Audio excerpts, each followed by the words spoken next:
Hello. It is an incredibly busy week right now. We just had a shop update. I'm finishing it up and I am planning a trip to Disneyland for my birthday. So we have a lot of stuff going on. I have been painting a lot. I've been working a lot. We got a lot of stuff that we got to do to get ready before we leave. And I just thought that it would be kind of fun if I showed you what's been going on lately, how things work. I was already working on these last night. This is kind of me hitting the save point. This hopefully shouldn't take me too long to finish. I'm just gonna speed run this and get all of these little dinosaur spines on. I'm also trying something new right now. We have been having a couple of issues with some of our worrywarts and the temperature in the oven. I don't think you can see it on this one, but they've been developing these little tiny cracks in them. I'll give you kind of a close-up shot here. You might be able to see it there. There's some little white dents, and that's been really concerning me lately. So there is a different method that I'm planning on using with these. It's the low and slow method. These guys here have already been put in with the low and slow method, and I don't see any blemishes on them. The only issue that I am seeing is that when I put my nail in it, there's a little bit of a white mark. I'm just gonna try putting these in again. I don't think it's fully cured yet. We put them in at 200 degrees for 30 minutes, and I think I'm gonna put them in at 200 degrees for another 30 minutes to see if they're still gonna do that, marking up. I'm gonna go start plugging away on those dinosaurs, and I'll get back to you about how this turns out. When we were in the live stream, every time I had to put a hole in one of their heads, we were saying, "Live, laugh, lobotomy." Oh dear, that's not very nice. So since we're gonna be spending the next couple of days together, I thought I would let you guys in on something that's been going on behind the scenes. Our website has been getting attacked by bots recently. From what I've learned, they target small businesses that have small transactions that they can make so that they can check credit cards to see if they will work so that they can then go on to make bigger purchases later down the road. Clearly, I don't want any part of that, and when the bots attack, we get hundreds of transactions. So it's really scary. We've managed to stop them from purchasing anything, but they still sign up for my email list. If you're a small business and you're wondering how you can tell if it's bots or not, they're not very creative with their names. They'll make names like Bob Bob or Mom Bob or Chad Bob, or just a bunch of garbled letters together. This is also the reason why I've had to make my prints and folklore cards on my website buy one, get three free, because they were the lowest price item. And so we had to change them on the site because it was just too cheap and the bots were taking advantage of that. If you're worried about bots buying the worrywarts, the bots are not buying the worrywarts. They're just buying my $1, $2 items. So this is actually part of the reason why I'm so busy this week, because we tried sending out an email on Friday and there were so many bots from a recent attack that had signed up that we got flagged as a spam email and it went to everybody's junk folder and failed to send. It was really scary. You might be wondering why that's scary. Small businesses like ours rely on being able to reach people through their inboxes because social media isn't necessarily the most reliable way for people to find out what's going on with you. If you're on any artists or small businesses email list and you haven't heard from them in a while, I would recommend going to your junk folder and checking for them and then moving them to your main inbox to help them out. Bots are sucky and predatory and they really like to attack small businesses, not just mine, so you could be doing everybody a favor. That was busy day number one. Let's move on to the next morning. Morning. This is what I look like when I wake up fresh. So excited. We've been waiting on these blankets for 2 months. I kept getting a notification that they were delayed due to extreme weather conditions. They're here. So I'm also going to unbox those. This is my business meeting shirt. And I want someone to know I'm fun and also take me seriously in a business meeting. I wear this shirt. Oh, this hairstyle. I'll be right back. I'll fix it.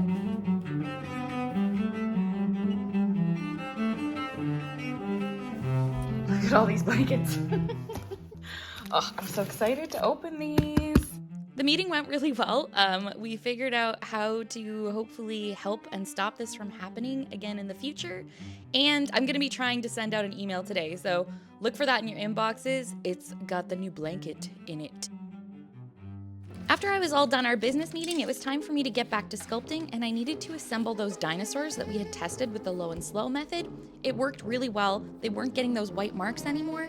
I found that this method really preserves the colors, so I'm definitely going to be using it in the future when I want things to look more vivid. I would say all in all with this assembly, it took me about an hour and a half to complete things, but there was also a segment of the day that I forgot to film because I went ahead and started cleaning, and afterwards I was so re-energized, I think I just forgot to turn my camera on for a bit. Have I forgotten to film and was I in the zone? You betcha. But, oh, what are you doing? I forgot to film what I was doing because I was doing and not thinking about it. I still have another tray over here to complete, so I'm gonna film myself just putting these little curtains on there. I'm gonna have to let them dry before I can put the frosting on top as well. This is what they're gonna look like when they're finished. Now for this little curtain portion or embossed bit of the design, I'm using the Dots folk art paint. Some people have thought that this is puffy paint. It's not. I've used puffy paint on some of my sewing projects. This is something else. They designed this paint specifically so that you could stick it on rocks so that it would be extra durable. And that's why I use this and not puff paint. Okay, I got some candy snacks. We've been working for almost 8 hours. I usually work for about 11 during a day. A lot. I had a friend come over for a couple hours. That's why I got a little bit distracted. I saved my favorite task in the day for the end of the day. This is my favorite. I love doing this. I'm gonna make the little mini parts of this. I figured I'd give myself a little candy treat because I'm gonna be sculpting little mini candies. Remembered that the new blankets are here and I want to open them and look at them before I get tucked into making the mini chocolates for the kitties because it's gonna be really late and I'm gonna be really tired when I'm done doing that. Oh my god, I've made poor choices. Oh.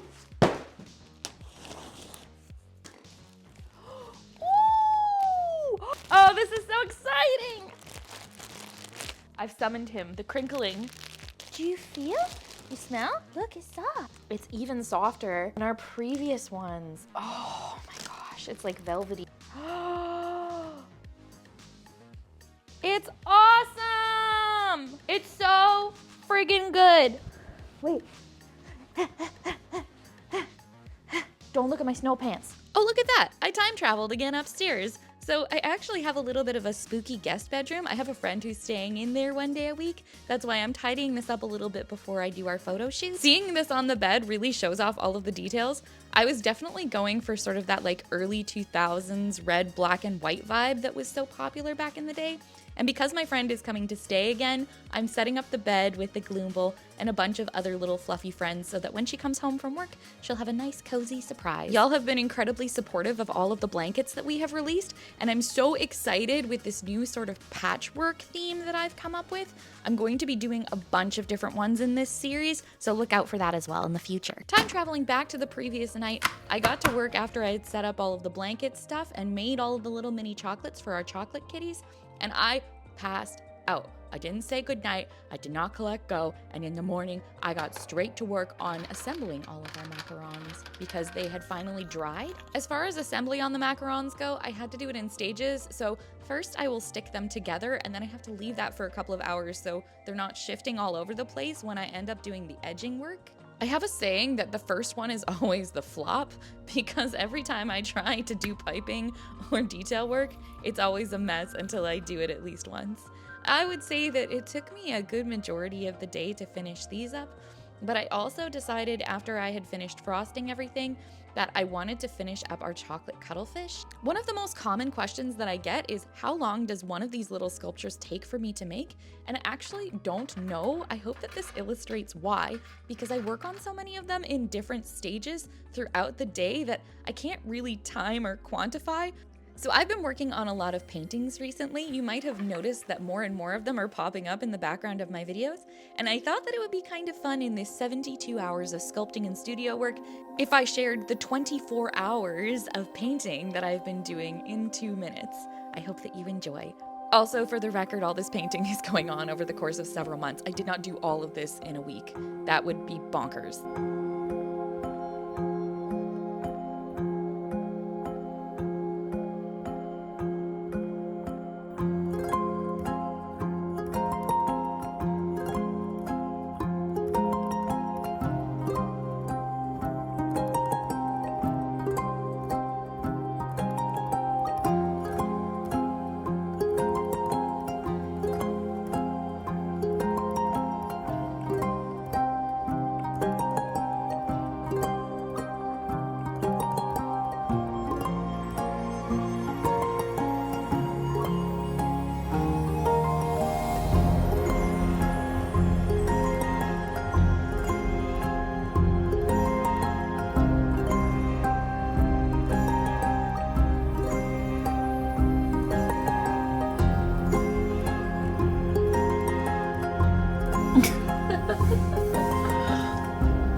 Hello.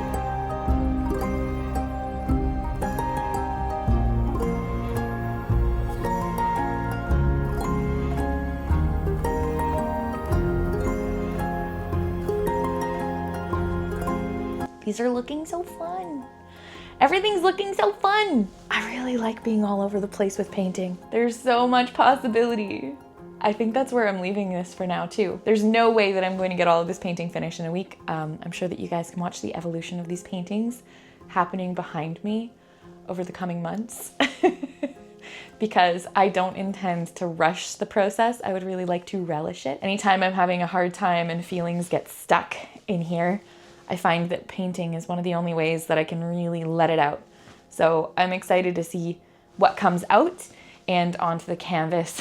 I think if you have something in your life that means that much to you and that brings you that much comfort, I think this is a good opportunity to remind myself and remind you guys that it doesn't have to mean something to anyone else for it to be important to you. If it has meaning to you, then that's gotta be important. If it gives you emotional value in some way, then that's the most important thing. It's not about being good at something or popular with something or it being desired. It is about it being important to you. So I hope that you guys let that drive you, because whenever something's been important to me and I followed that, it's led me in a good direction. So I think it's a good idea for me to move with my art and my feelings as slowly as humanly possible. Let's just all of us artists, the world is moving too fast for us. Let's just move as slow as humanly possible and take our time, because it is a craft worth savoring and it does have value. And so do you as an artist. Thank you guys so much for hanging out with me during this week. Remember to take care of yourself and be nice to each other. Okay, love you, bye.